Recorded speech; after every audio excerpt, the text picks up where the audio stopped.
À Strasbourg, la journée de grève a débuté par des transports en commun perturbés.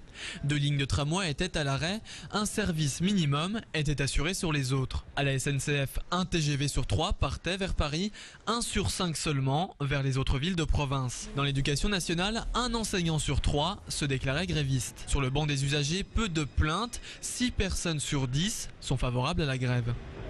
Une fois de temps en temps, non, ça va. Je pense que pour l'avenir, c'est indispensable. Nous sommes une profession justement qui a de gros soucis par rapport à la retraite.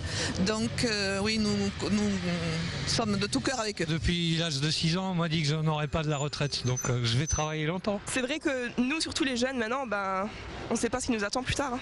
Dans 10 ans, on ne sait pas où on en sera. S'il y a bien une nouveauté, c'est la présence des étudiants dans les cortèges. À midi, 300 d'entre eux se sont retrouvés à l'université de Strasbourg pour voter la grève générale.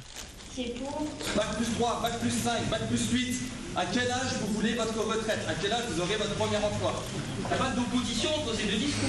D'un côté, vous continuez à massifier pour être plus que 300 en AG. Il y a 300 lycées qui sont en grève et une vingtaine de bloqués. Donc aujourd'hui, c'est quelque chose quand même qui doit nous appeler à élargir. Mathieu est président de l'UNEF depuis 2 ans. Pour lui, la mobilisation n'en est qu'à son début.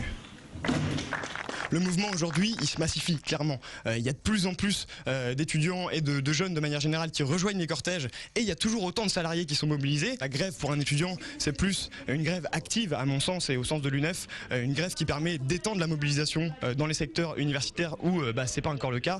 Et la grève, c'est pas on ne vient plus en cours, on ne vient plus à l'université, c'est bien au contraire, on vient encore plus à l'université et on fait de la pédagogie partout autour de nous pour essayer de convaincre un maximum de gens de rejoindre cette mobilisation et surtout de leur faire comprendre qu'ils sont concernés par cette réforme. Dans les rues de Strasbourg cet après-midi, les syndicats annoncent plus de 20 000 personnes. Le mouvement semble se radicaliser.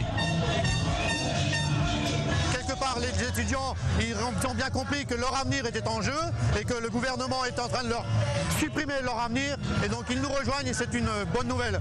On doit amplifier ce mouvement dans tous les secteurs, que ce soit du privé, du public, de l'enseignement ou autre, il faut que tout le monde y soit.